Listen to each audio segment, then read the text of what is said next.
Swayam Prabha. Digital India. Educated India.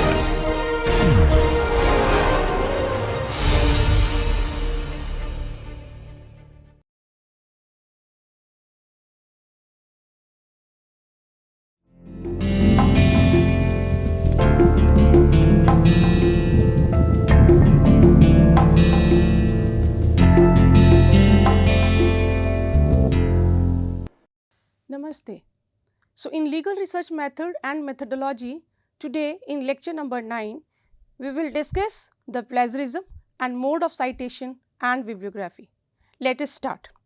In this topic, we will cover the plagiarism, what are the different types of plagiarism, and also the mode of citation, auto-date system, footnoting, use of notes, position notes, citing, etc. Now let us start with the plagiarism. Nowadays, in research writing, plagiarism in academic environment has turned into a problem that challenges the scientific honesty. Now the term plagiarism has been derived from the Latin word which is plagiaris, Now what this mean? The plagiaris literal mean kidnapper. So this refer to a form of cheating that has been defined as the false assumptions of authorship. So when a researcher in his writing tried to copy the idea or opinion of some other author, and we call that this is plagiarism because in there the researcher tried to come with the false assumptions of authorship. So the wrongful act of taking the product of some another author is called plagiarism. So the researcher, he tried to present the work of some other author as on his own work. Now let us see that how New Standard Dictionary has been defined that what is plagiarism. So according to the New Standard Dictionary, the plagiarism means the act of plagiarizing or appreciating the ideas, writings or inventions of another. It means that now the person, the researcher author who is taking the idea of some other's work as his own. So here it means that he is trying to appreciate the idea, writing, invention of some other researcher or author without giving a proper acknowledgement to that author. So he tried to mention the work is his own, but it is not actually. So we call that this is a kind of stealing of passages or other words or in substance from the writing of another and publishing them as one's own writing or in his own invention. So basically it is the work which has been stolen by the person from some others author's original work, and then the author who want to publish this work or who is publishing the work on his own name is actually committed the plagiarism. Encyclopedia of America defined plagiarism as the reproduction in whole or essential part of a literary, artistic or musical work by one who falsely claimed. Now what he claims? This person falsely claimed that he is the creator of that work, but actually what he did, he either took a very small part of the work of some other person, or maybe this work can be artistic work, this work can be the musical composition, and this work may be the few part which he reproduced on his own name. Now see how Macmillan English Dictionary has defined the plagiarism. This dictionary defined plagiarism as the process of taking another person's work. The person tried to take some other person's work or his idea or his words, and then he tried to use them that as they were his or her own words. So someone who does this is called the plagiarist, and it can be said that any idea, story, words or music that you see in your work without explaining that you took it from someone else, we call the person is plagiarist. Now in the backdrop of this discussion, it can be said that plagiarism means to steal someone's work.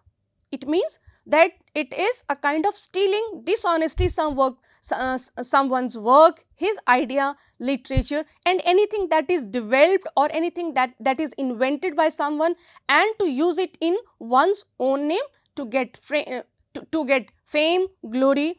So it can further be defined that plagiarism is copying directly from a text, word for word, and even without acknowledging the original author and source. So, in nutshell, we can say that plagiarism is copying directly from a text of some other work, or even taken word to word from some other work, or without giving proper acknowledgement in the researcher's work that from where did he get this particular paragraph or this idea or a thought.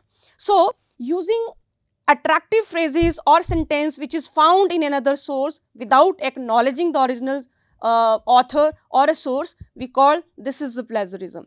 So, sometime the researchers, they literally download the text from the internet without acknowledging the original author and source, because the researcher is in this apprehension that whatever is available on the public domain or in the internet, he or she don't need to be acknowledged the author. But it is not true. They have to be mentioned in the footnotes, maybe in the reference, that from where they get this idea or the phrase or the word or the thought. So, giving incorrect information about the source of a quotation or a phrase is also considered as a plagiarism.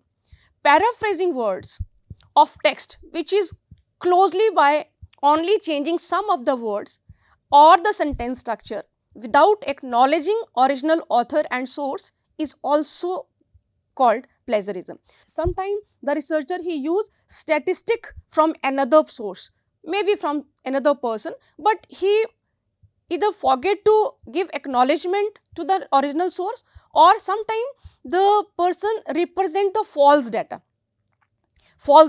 This will also fall in the plagiarism. So, copying a fellow researcher's work without acknowledging his work, without acknowledging the researcher, copying or paraphrasing the work that has already been published elsewhere without citation, then copying so many words, maybe some ideas from a source that it makes up the majority of work without giving credit, is called plagiarism. Sometimes the researcher also downloads or copying pictures, diagram, sometimes the tables or the photographs without acknowledging the original author and source. This also fall in the category of plagiarism. Now, let us understand that why people plagiarize, why they are so indulged in the activities of plagiarism. The three reasons are there that why students cheat. One, and very popular among the students, they are very much well acquainted with the technology, and it is especially with the new technology, like the data is available on the internet, on the different websites, and then nowadays they use ChatGPT to reframe the paragraphs or rephrase the paragraph, or maybe even writing a new article. So, it is very easy and it is very comfortable for them to simply put 2-3 keywords and get a whole paragraph or all the information on that specific topic or idea.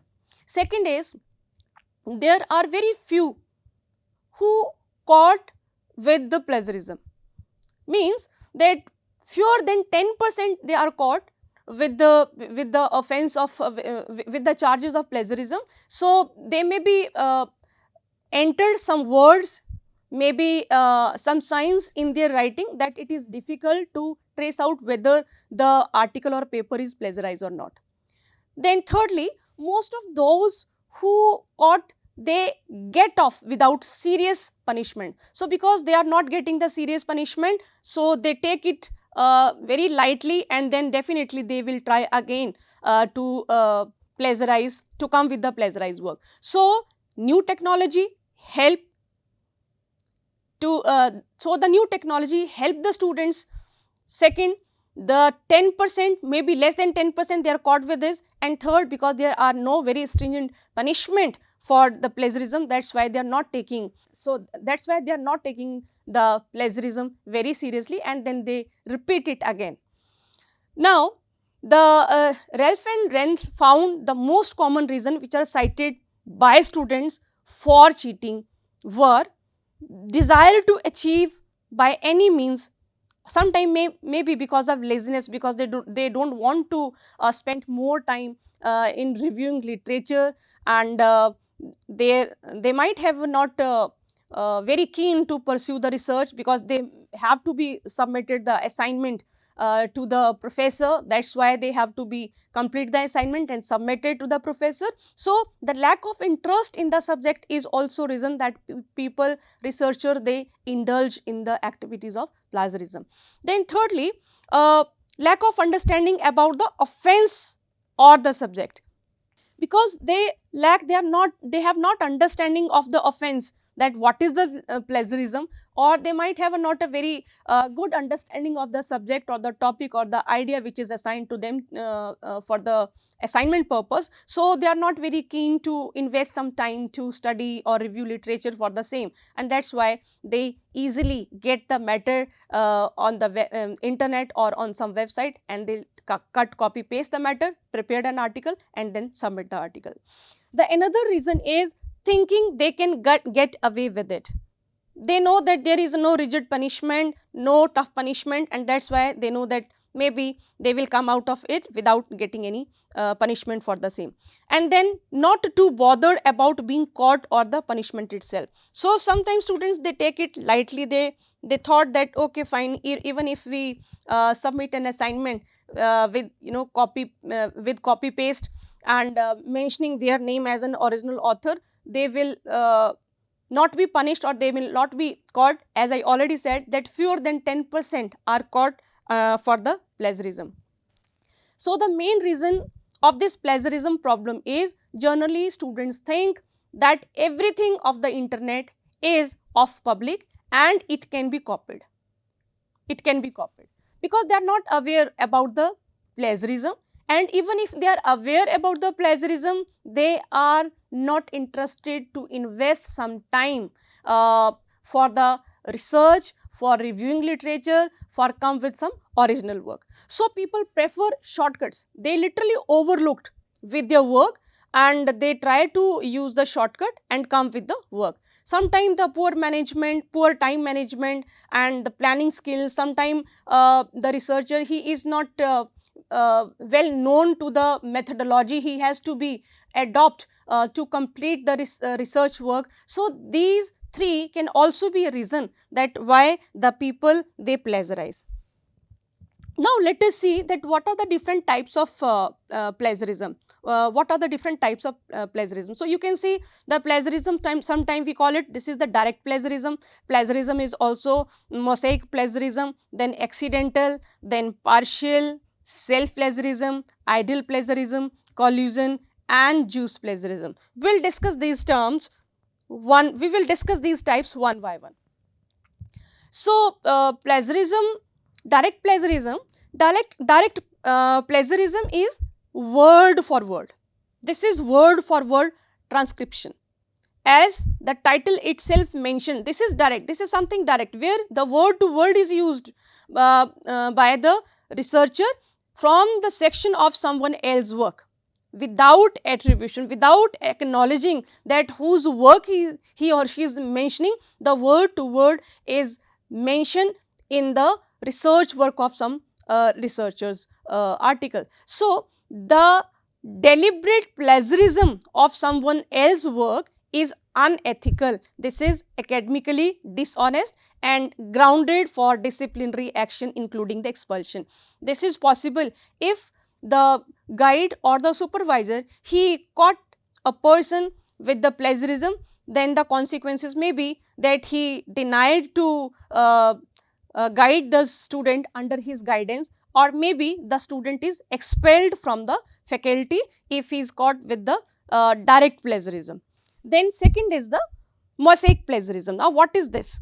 This means that when a plagiarist borrows phrases from a source without using quotation. Now he is not using the quotation marks, or he find synonymous for the author's language. And this is very popular among the researchers, that they try to get synonymous of the word which is used by the original author of the work, and then they try to mix this with the words, with the phrases of the original author, and then they try to make that this is the original work. And that's why when the researcher, he borrow the phrases from a source without using any quotation marks, or find synonymous for the author's language while keeping to the some journal structure, meaning of the original, so we can say that this is another type of plagiarism. And sometimes this is also known as the patch writing. Why it is patch writing? Because the researcher tried to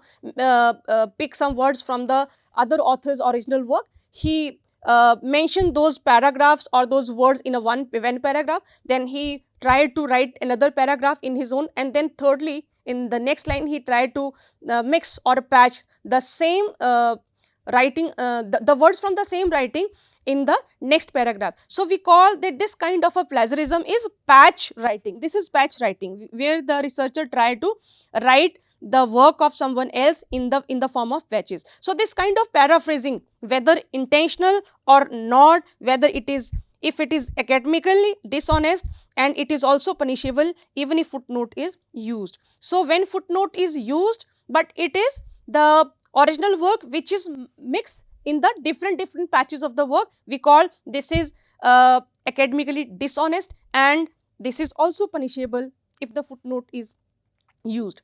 Now the next is the accidental plagiarism. Accidental plagiarism. Now accidental plagiarism occurs when a person neglect to cite their source.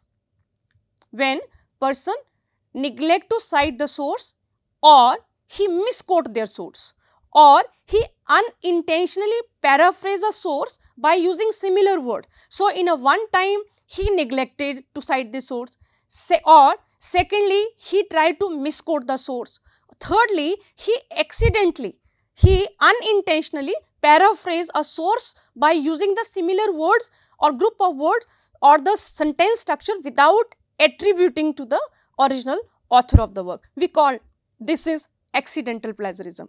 Now coming to the next, what is the partial plagiarism? What is the partial plagiarism?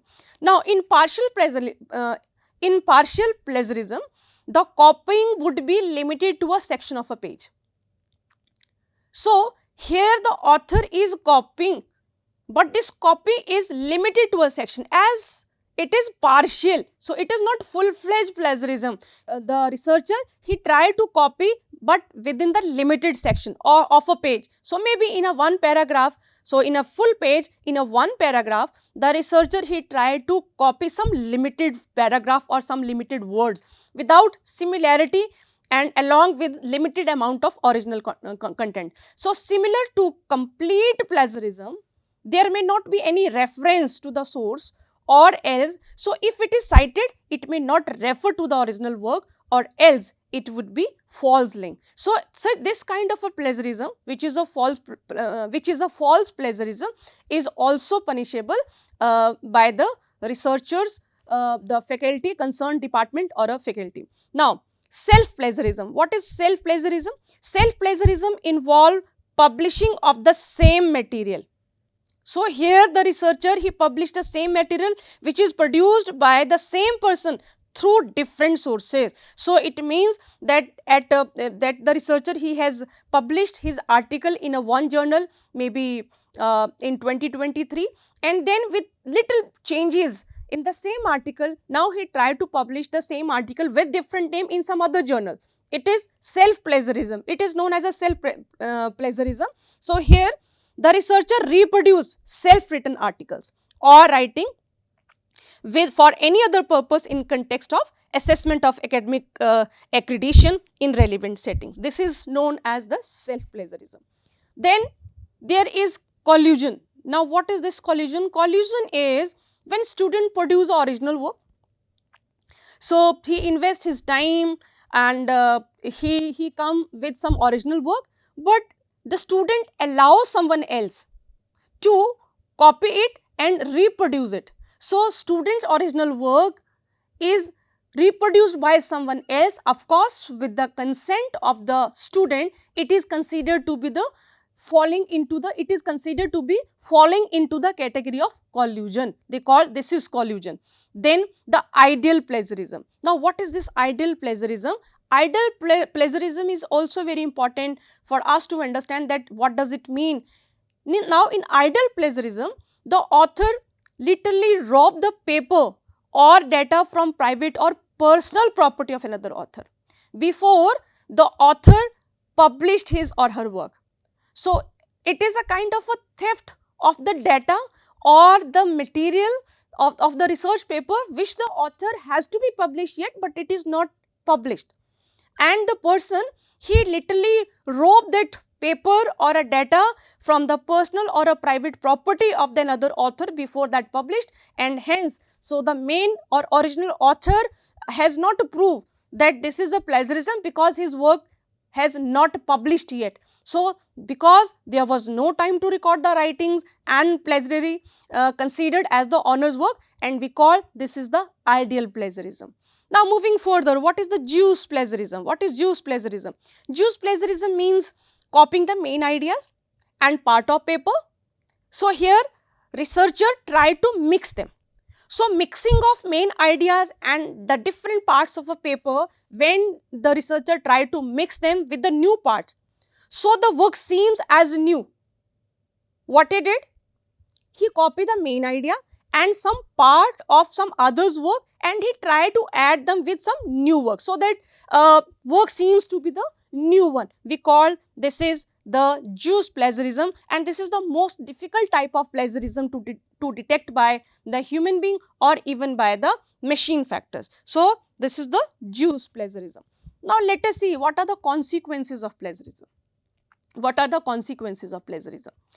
Plagiarism is almost always seen as a shameful act, and the plagiarists are usually regarded with pity and scorn. They are pitied because they have demonstrated their inability to develop and express their own original thoughts. They are scorned, they are snubbed because of their dishonesty and their willingness to deceive others from personal gain, others for their personal gain. It is not only come in the category of a moral offense, but it is also a legal offense. So if we see that what are the consequences of plagiarism, the very first is the researcher who is involved in plagiarism are considered as a deceptive toward their work. They deceive themselves. They deceive the original author of the work, and if one is such detected, if the supervisor or the dean of the faculty, they come to know that the person, the researcher, he is deceiving them while producing the work of someone else as his original work, then the person cannot develop trust again, and he might be expelled from the faculty, and that he cannot create a listening and understanding with his supervisor or a teacher. So plagiarists are always under the suspicion. Now, the image of plagiarists in the society is blemished. No one will trust them, and they suffer humiliation and isolated afterwards. So the moment when their peer group friends, they come to know, their colleagues come to know about the plagiarism, so they will certainly be in a distance from that person, and they don't want to be collaborate with him for further research. So the students or the researchers who are doing research in masters, MPhil or in PhD degree, they have to be face very serious consequences for plagiarism. As I already said, they might be expelled from the faculty, or their thesis is to be rejected, or they cannot attain good marks, etc. So moreover, it also damages their relationship with the supervisor, and now the teacher is become a detective rather than a mentor for the student. So that's why plagiarism become a matter of significance to address, because it definitely stop the student to improvise his knowledge, to polish his skill, how to do research, to understand the methodology to do research. So because the researcher want to go easygoing, he want to cut and paste the matter and produce his assignment, this is rather decline his knowledge, his understanding of the research or of the topic or a subject. So for example, no one would choose to be treated by a physician who obtained a medical degree by fraud. Now, this is a hypothetical situation and this is true. So, if a person, if the people know that the person he has obtained this medical degree by fraud, no one will want to go to get a medical advice from that doctor. So, finally, students or researcher who plagiarize, they harm actually themselves, they waste their tuition fees, and then they also lose the important opportunity to learn how to do research. So, it leaves a bad impact on their life. And then another consequences of plagiarism is that it depicts the dishonesty on the part of the researcher. It shows that the person is not able to pursue the research as he failed to express his or her own idea. So, because he is not in a capacity or in a position to understand the basic concept or an idea or a subject, they are not able to pursue research or write a good article or paper. They commit the wrong as they commit the plagiarism, and that way the consequences is they can also lose their employment, they can also lose their job. Now, if we see that what are the consequences of plagiarism in legal terms, so plagiarism violate the Copyright Act. The Copyright Act under Copyright Act 1957. Section 63 of the Act, it deal with any person who infringes the provisions of the plagiarism, he is punishable under section 63 and 63A also. So, section 57, section 63 and 63A of the Indian Copyright Act 1957 deal with the violation of the deal with the plagiarism and the copyright violation. So, in ethical terms, it is against the ethic of a person to steal someone's work. It is obviously not correct, not ethically right that the researcher should use someone else's work on his own name. Thus, ethically and morally also it is wrong. And as I already said that section 57 of the Copyright Act provide special rights to the original author regarding the plagiarism. Then, how to detect plagiarism? Now, this is very important. How to detect plagiarism? The incident of plagiarism in research has been increasing day by day. Every day, the researcher come to know about some new apps, some new technology which help them even to write a complete research paper. So, I quoted the example of ChatGPT. So, the researcher only need to just write down, type some keywords, and it will provide you with the complete article only with those keywords. So, research which always lead to progress and development with the scourge of plagiarism, the real purpose of research has destroyed, and thus this plagiarism has become a block in the research activity. This become a block in the research activity, and moreover with the rise, as I already said, with the new technologies, internet, this plagiarism become very popular and it has become very difficult to detect plagiarism. There are so many tools, there are so many apps available on the internet that researcher they are using the apps and they produce the original work of someone else as their original work. So, the software, the database through which the cases of plagiarism can easily be detected, we will discuss these database. See, the first is www.turnitin.com. This is very famous and very popular database and which help the departments, the universities, organization to know that whether the research is original or it is plagiarized. So, this subscriber service, it help educator and others to deter plagiarism in students' work or in researchers' work. It operates like a search engine, Turnitin, and it check for the matches, billion of pages worth of material on the internet. So this service is available for a free trial, and this site also include the information on the latest issues related to plagiarism. So number of universities in their libraries, they have this database www.turnitin.com, and it help the students to understand, to know about that their writing, how much their writing is plagiarized, or how much what is the percentage of the plagiarized material in the research paper. Second is www.plagiarism.com.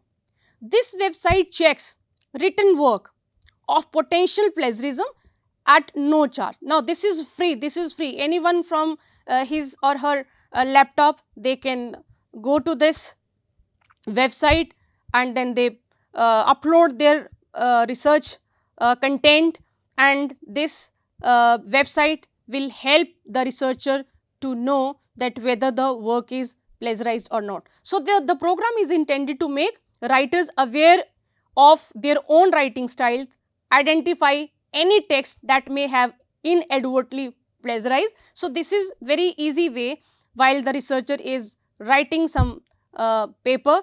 This is available free. Then www.plagiarismchecker.com. Again, this database check the plagiarism on the web at free of cost. So anyone can use this web database and check that whether the work is original or it is bit plagiarized. Another is www.virtualsalt.com. This also offer the strategies for preventing plagiarism. Now this one is also very important. The fourth one, this offer the strategies how to avoid plagiarism. It address how to be aware of cheating and include information about plagiarism for students, for the teacher, and it also provides some tips that how to prevent the plagiarism and the link to the other website. The another is the www.plagiarismsearch.com. Now this database also provide the accurate plagiarism detection without any delay. It offers excellent online plagiarism checker service for almost everyone. So anyone can check plagiarism at any time with the effective plagiarism detector, because it not detect plagiarism, but it also save from all major problem in future, because it give the report that how much content of from the article is plagiarized or is literally the copy paste from some original work. Then next is the www.academicplagiarism.com. This website offers innovative solutions for detection plagiarism, because it used advanced algorithm to scan for and categorize the plagiarism content. What is the procedure to tackle plagiarism? Plagiarism is defined wrongful apprehension. This is wrongful apprehension, or we also call this is a wrongful intimation. This is publication of another author's language, thoughts, their ideas, or one's own original work. So the golden rule to avoid plagiarism is awareness regarding what is exactly plagiarism is. Many times students or researchers, they does not know about it, because the literature they are copying, whether it is fraud or not. It means that they lack the understanding that what amount to be plagiarism. So there are some standard methods available to avoid the plagiarism. So see, what are the methods? Quoting, paraphrasing, summarizing, and acknowledgement.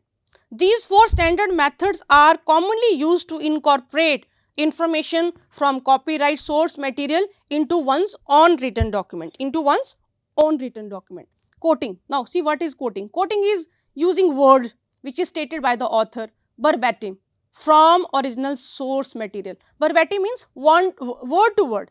So quoting is used in the words which are stated by the author verbatim, so they use the quoting for that. So idea of using quoting material in research paper is that it support researchers' assertion and it add authority to researchers' point of view.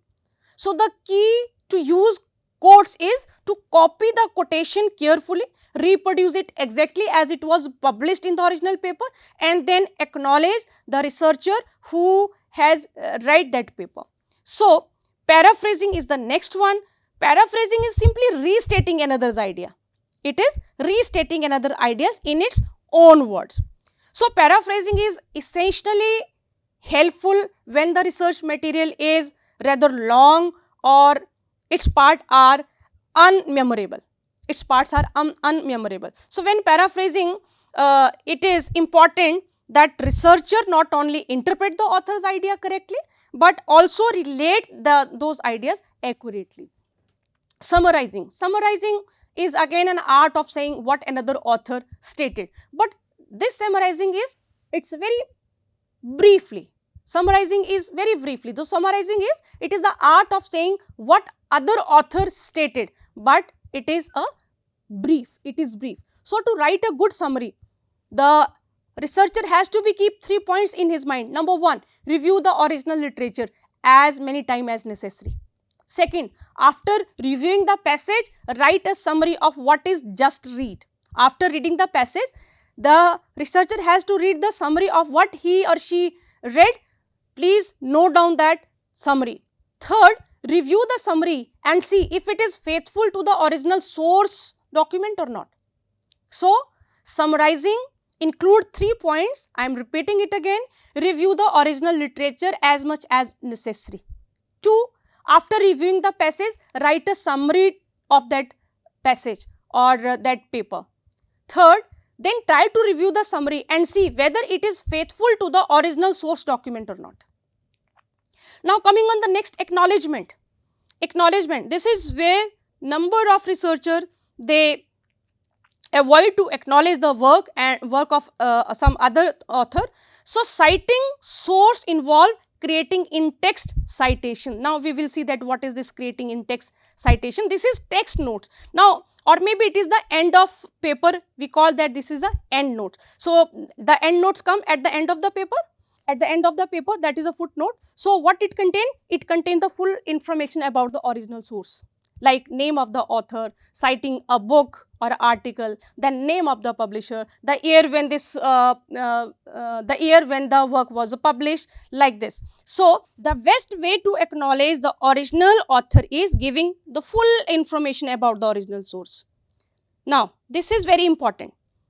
Researcher need to acknowledge the full information about the original source. So, what it do?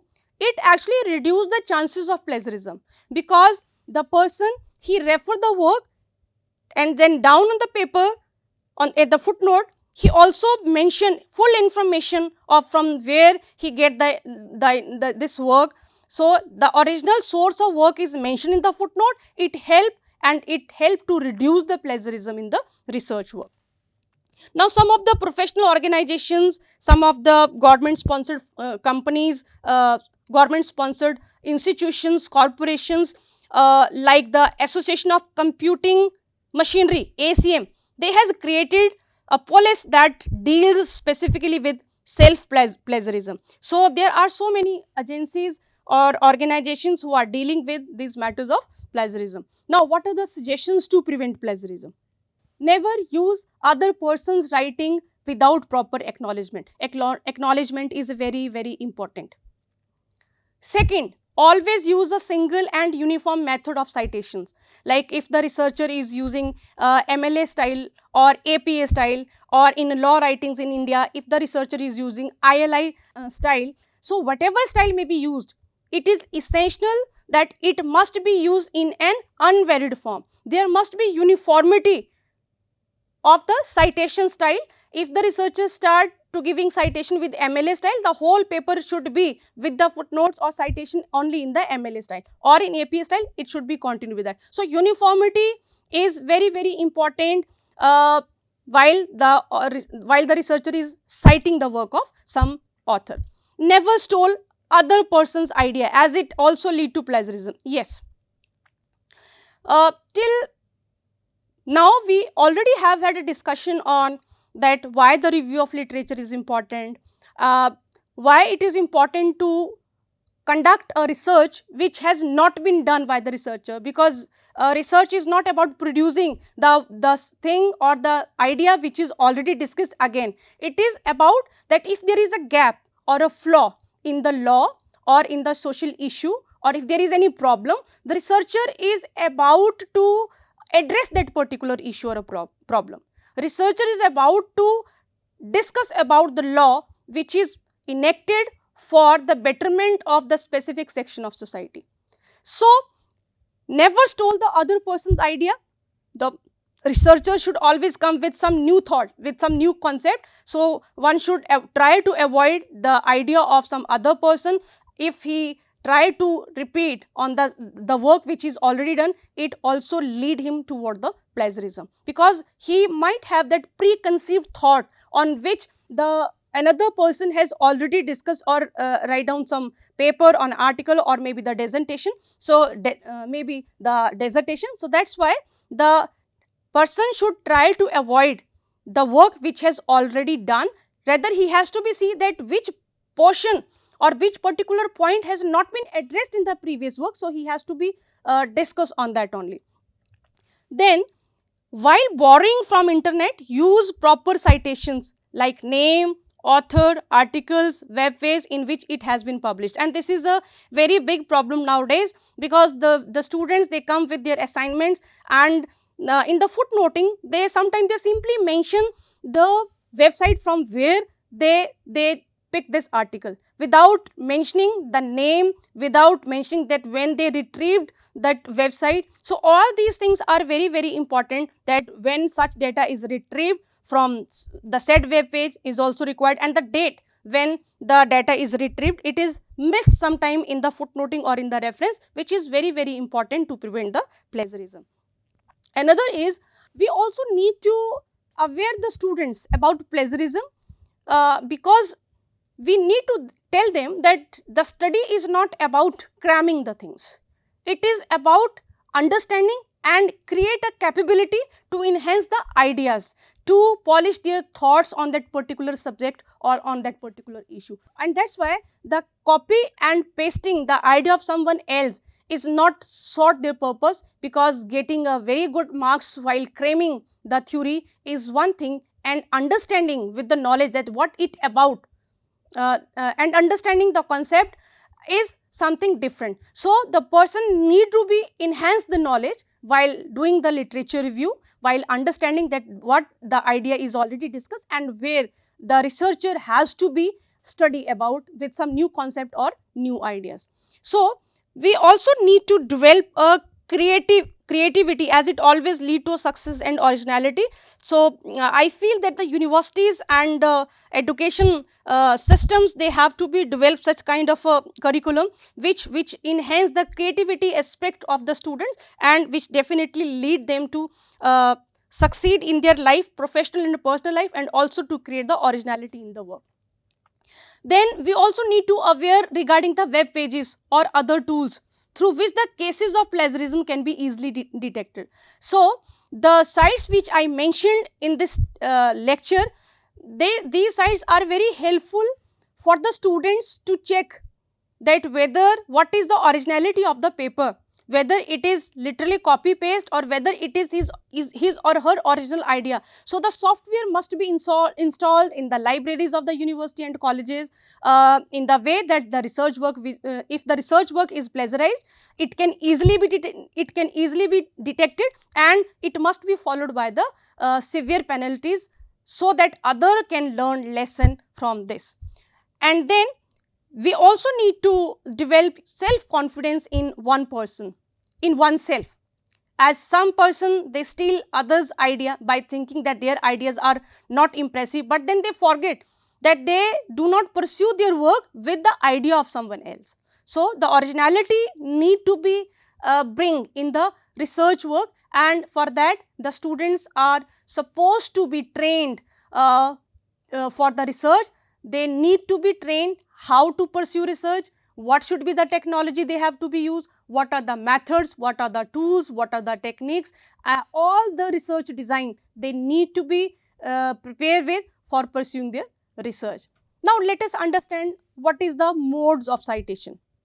So till now, we already have the understanding of what are the methods. We know that what is the doctrinal research, what is the non-doctrinal research.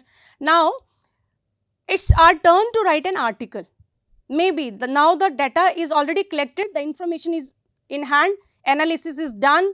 Now the researcher has to produce that work in the form of thesis or in the form of dissertation, maybe in the form of an article or any other academic paper. So we often use the ideas, opinion or information which is found in various sources. Articles, like books, like reports, translated work, decided cases, maybe the law passed by the legislature, then maybe the delegated legislated, and sometimes also the unpublished papers. We need to mention the idea, opinion or information which is found in these sources, in these secondary and primary sources. So appropriate way is that we should cite in our work. We should cite in our work the resource from where we have borrowed an idea or information. And when the researcher he refer the idea or information which is cited in his work, we call this is the citation. So this is a common practice which is followed in the academic world. Citation, it has certain advantages because it makes the work authentic and reliable. Now, if the source is mentioned, it is cited in the work, yes, it is believed that this work is authentic, this work is reliable, and then it also saves the possible violation of the copyright law, because the reference is given, the original source is cited, and that is why there is no violation of a copyright. And then the mode of citation also give information to anyone who will read the work as to what material has been consulted for the writing of this work, what material is available on the subject. So citation help the author and others who read the article that this author, this beautiful piece of writing has been read with the consultation, after the consultation of this literature, and though all the literature, all the books, references, sources, they are cited, we call the citation. So in many cases, expression of acknowledgement and gratitude to the person whose work we have benefited from, that need to be cited. Now there are two methods of acknowledgement. How to cite? Two methods. Now there are two methods of acknowledging the source consulted by a person while preparing a paper, dissertation, thesis. One is called author date system. So one is author date system and the other is documentary note system. This is the second source. One is author date system and the other is documentary note system, footnote, citation and references. This is footnote, citation and references. So acknowledging the sources, consulted person while preparing a paper, he can mention acknowledgement with these sources. Now let us see that what is the author date system. See what is the author date system. This system is widely used in social sciences. This is widely used in social sciences and even in a law research, in the field of law, we also use this author date system, such as in some legal system, as in United States of America, they use this author date system. Now what is this system? This system provide information. Now this is the brief information about the author. So this is about, information is about the author, the year of publication. So the year of publication will be there, the page number which is cited in the body of the work, and the text or at the end of the block quotation they give the, in brackets they give the text. So the full information about the above, about the author, the year of publication, it is given then, or it is provided at the end of the paper. It is provided at the end of the paper or maybe in the end of thesis, book, whatever work it is. Now this is done under some titles such as work cited, and sometimes it called references, reference list. So reference list contain the information about the authors, their work, when the work is cited, like this. This information is given. Now single author. So in author date system, single author, in case of a single author, the surname, last name if clearly identifiable and the date of the publication is given is given when the following method is used. So you can see on your screen, for example, the Friedman 1984 asserted that, and then the text.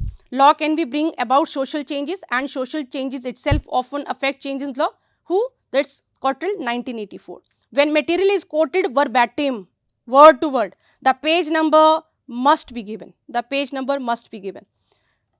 Like, the law can do anything and everything to mold societies in accordance with the legislator's wishes. Now, the name of the author, the year, and even the page number is also mentioned here. 2 or 3 authors. I am coming on the example. If the work has jointly prepared by 2 or 3 authors, you can see the example. The actual reference of the work is there, names, then title of the work, Social Problem, 4th edition, New York, Harper and Row publisher, and it is published in 1990. Then more than 3 authors. If there is more than 3 authors, the first author followed by et al. Et al. So, which means and others in Latin. Et al. Means others in Latin. The term is not in the format of italicized. Thus, for a work of Harris, Gluckman, Gales and Hulls, the parenthetical reference should be as follows. It is Harris et al. 1990. More than 3 authors. Here organization is as an author. When a book or other work, they are not individual author's name, they are the work of a group of others' name, or on the title page, it is published or sponsored by the corporation. So, when work is funded, the corporation is funded that work, the work is published on the name of that organization, or maybe the government agency, maybe any other agency. So, name of that agency, organization will come here. You can see the example on your screen. The name World Health Organization, WHO 1996, a report of WHO 1996, it will publish like this. Now, if there is anonymous work, then no name of the author will come. The religious works especially come in this category. Then several works by the same author. So, the work published by the same author in the same year are arranged alphabetically. Now, this is important. If the researcher is citing the work of the same author, then it will be mentioned in the reference in a alphabetically order. Then source with no date of publication. If the work has no date of publication, the author's name is given followed by a comma and date or ND. So, a full reference should be given in the bibliography like this. This is the example for this. Now, what is the use of notes? Notes have several uses and purposes. First, to cite the authority, which is relied upon the specific facts, opinion, ideas. Secondly, to make cross-reference. Thirdly, to make comments and to explain or to qualify a statement or discussion which is made in the text. Also, to write something which the writer consider worthwhile to include, but which he or she feels would not be appropriate in the main body of the work, the text, or to acknowledge the work which is relied upon the writer. So, the position of notes. In position of notes, notes are arranged in numerical order 1, 2, 3, etc. At the bottom of the page, the footnotes, and at the end of the chapter, articles, other work, we call them end notes. And citing for the first time, if the person is citing, then the first work is cited in a note, the entry should be provided all the necessary information, and it should also include the name of the author, maybe, or editor, translator, compiler in full form, then the title of the work and edition. Next, citing a book. If the person is citing a book, see an example for this. Citing a book like such as T.S. Eliot, D.H. Lawrence. Initial should not be used if the author's given name are known. Book by a single author, then names of the author, title of the book will come, edition, and then the place of publication will come. Publisher, year of publication, volume, number will come. For the example is on your screen. Ronald Dworkin, Public Law and Private Morality, Cambridge University Press, 1978. If book is by 2 or more authors, then the name of both the authors will come on your screen. And now, book with corporation, institution, government. See the example, American Library Association, Intellectual Freedom Manual, Chicago, ALA, 1983, Institute of Advanced Legal Studies, Manual of Legal Citations, London, IALS, 1950. This is the way. If the book is published by the corporation or institution. Then translated book, where a book is a translation to the English from other language, for example English, Arabic, Hindi, Urdu. Then we use these modes. Name of the translation, name of the translator from the translated book in English should be cited first, and then name of the original author will come. If no information is given on the English version about the original writer or title, then the method used will be like, for example, Sayyid Amir Ali, difference among the Islamic school of jurisprudence, and then they translate, they write this in the inverted commas, they write this in the brackets, and Lahore, and then they give the publication Islamia 1982. Now, citing an article from a book, title of the book will come, title of the citing an article from the book, author's name, title of the article, title of the book, and name of the editor, place of publication, publisher, year of publication, and then come the page number. Citing an article from a journal. Now see how to write this. It will be like name of the author will come, title of the article within the inverted commas will come, name of the journal, the issue or the volume number will come, then the year will come, page, and then the pages. Citing article from a magazine. See the example. This is the example of the name of the author, Afterlife, the scientific case for the human soul, Reader Digest. It is published in volume number 81, number 486, September's 2003 edition, and page number is 58. Then citing an anonymous article from a period. See example, Chicago Tribune, gun injuries take financial toll on hospitals, 24th February 1944 it is published. So, in this way there are different mode of citations. So, citing an unpublished work, citing an interview, citing a paper presented at a seminar or conference, they have the different way to give the citation for these. Now, subsequent citings. Now, what are the subsequent citings? For citing a reference to the second or a more time, anyone follow the two methods. See, for a reference which is immediately used after the main reference, it is normal practice to use the Latin term ibid. So, this is Latin term ibid, and it is used in italic. So, they used ibid. So, for example, the work is of, the author is Kalpana Sharma, the work is, for example, Human Rights, published in 2008, page number this. Now, if the same work is also referred again, they write it ibid. It is ibid. For example, the first reference, the same, then they use ibid in italic. If the second or more reference is not immediately used, but at alter stage, then the Latin word supra will be used, or infra, or supra or infra is used, followed by the footnote number where full information is given.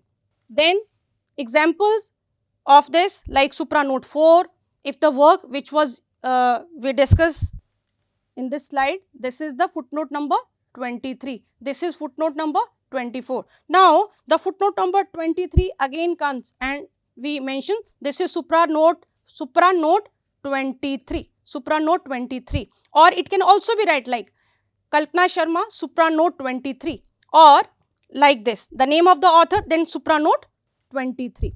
Now, the mode of preparing bibliography, this is very important, this is a very important part. Bibliography is the list for the sources which are used by the researcher in preparing the work. So, the main purpose of bibliography is to specify the work which is used as the background material and to provide the information to the readers for the further study. Now, bibliography entries are similar to a footnote or endnotes in that they include almost the same material in journaling. So, there should be a uniformity in, so there should be a uniform pattern which the researcher has to be used while writing the, while mentioning the work in the bibliography. So, basically the purpose of bibliography is to list a full work in detail, name of the author, the work, place, publisher and date of the publication. So, he has to be maintain the uniformity while preparing the list of the authors and their work. So, example of bibliography are there on your screen. If there is a one author, if there is a multiple author, if there is the institution association. So, we will use this way to mention the work cited in the bibliography. This is the bibliography. Now, we can conclude our lecture that plagiarism is considered as an unethical act. It has become the biggest challenge to the research work because it reduces the quality work, it also affects the concept of originality in research work. And because it is pertinent to mention that due to advancement of information and technology, for example, the internet, for example, the ChatGPT, etc., and the other apps also, it has added a fuel to the already problem or the means of plagiarism. So, plagiarism is acting as a weapon of mass destruction to the research work, and therefore, to check and control the spread of plagiarism, steps at a global level are required. We need to be provide the database in the libraries and the latest database in the libraries, so that the faculty, the institution, they can check the originality of the work which is produced by the students or research scholars. Thank you.